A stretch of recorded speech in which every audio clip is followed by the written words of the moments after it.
korespondensi. Eksportir mengadakan korespondensi dengan importir luar negeri untuk menawarkan dan menegosiasikan komoditi yang akan dijualnya. Dalam surat penawaran kepada importir harus dicantumkan jenis barang, mutunya, harganya, syarat-syarat pengiriman, dan sebagainya. Yang kedua, pembuat kontrak dagang atau jual beli. Apabila importir menyetujui penawaran yang diajukan oleh eksportir, maka importir dan eksportir membuat dan menandatangani kontrak dagang. Dalam kontrak dagang dicantumkan hal-hal yang disepakati bersama.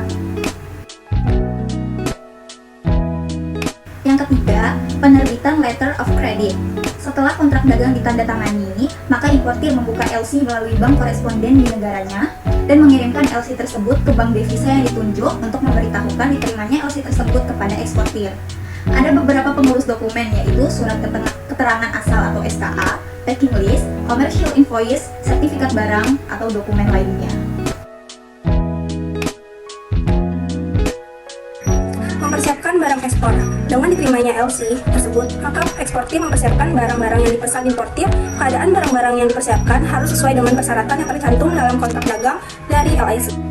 Pendaftaran pemberitahuan ekspor barang, mendaftarkan pemberitahuan ekspor barang atau dengan PEP ke Bea Cukai. Selanjutnya, eksportir mendaftarkan PEP ke bank devisa dengan melampirkan surat sanggup apabila barang ekspornya terkena pungutan ekspor. Tata laksana pabean ekspor. Yang pertama, PEP yang dilengkapi dokumen ekspor.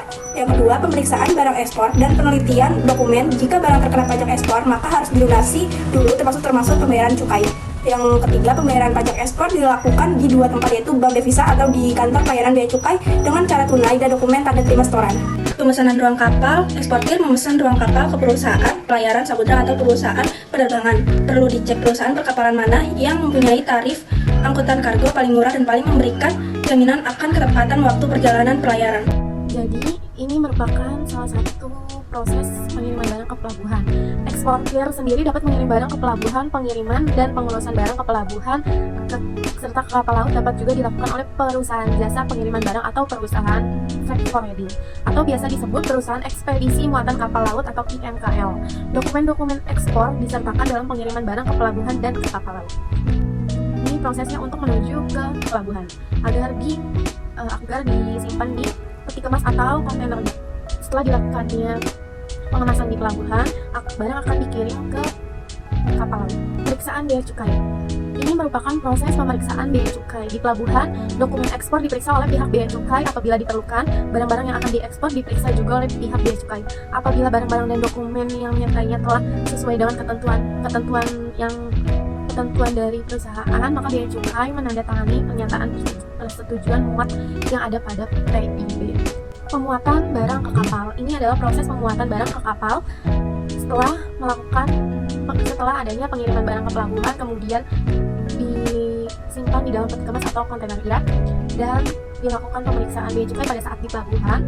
Kemudian sekarang adalah proses pemuatan barang ke kapal. Setelah pihak bea cukai menandatangani PIB, maka barang telah dapat dimuat ke kapal. Segera setelah barang dimuat ke kapal, pihak pelayaran menerbitkan Bill of Lading atau BL yang kemudian diserahkan kepada eksportir. Surat keterangan asal eksportir sendiri atau perusahaan forwarder atau IMKL atau IMKU kemudian pembuatan barangnya dan mengajukan permohonan atau ke kantor dinas departemen perdagangan atau memperoleh SKH apabila diperlukan. Jika meminta bantuan kepada IMKL, maka memberitahukan kepada eksportir barang telah dikirim ke kapal, namun eksportir sendiri yang melakukan, maka barang dikirim dari Indonesia ke importer. Ke-11, mengajukan permohonan ke Dinas Perindang atau Sudin Perindang untuk memperoleh SKH bila diperlukan. Ke-12, pencairan L atau C. Apabila barang sudah dikapalkan, maka eksportir sudah dapat ke bank untuk mencairkan L atau C. Dokumen-dokumen yang diserahkan ke bank adalah D atau L, commercial invoice, packing list, dan PEDD. Poin ke-13. Bank eksportir mengirim dokumen ekspor kepada bank devisa impor dalam proses pembayaran transaksi dengan perdagangan internasional. Dokumen ekspor yang diterima oleh bank devisa impor dapat berupa kontrak penjualan, faktur perdagangan, pemberitahuan ekspor barang, Bill of Lading, Airway Bill, polisi asuransi, packing list, certificate of original, surat keterangan asal, quality statement, surat pernyataan mutu, dan Bill of Exchange. Poin ke-14. Survey, kegiatan muat barang dilakukan di gudang shipper. Proses muat barang dilakukan untuk kedua jenis ekspor, LC yaitu less container loading dan FCL full container loading. Pengiriman ekspor barang kargo FL dikirim menggunakan truk training langsung ke JY container lane. Perlu diingat bahwa pengiriman barang ekspor harus disertakan dokumen ekspor. Proses muat kapal. Proses pemuatan kapal atau loading ke atas kapal, barang ekspor LC dikirim ke gudang LC untuk disatukan dengan barang ekspor LC perusahaan lainnya. Poin ke-15. Proses kedatangan kapal atau vessel arrival meliputi beberapa tahap. Salah satunya adalah proses loading atau bongkar barang. Dalam proses loading kargo atau LC, Last Third Container Loading tiba dalam bentuk FLC, Full Container Loading, yang akan dikirim langsung ke gudang LC untuk dilakukan proses stripping. Stripping adalah proses pembongkaran barang untuk memilih suatu benda masing-masing nama dan penerima barang.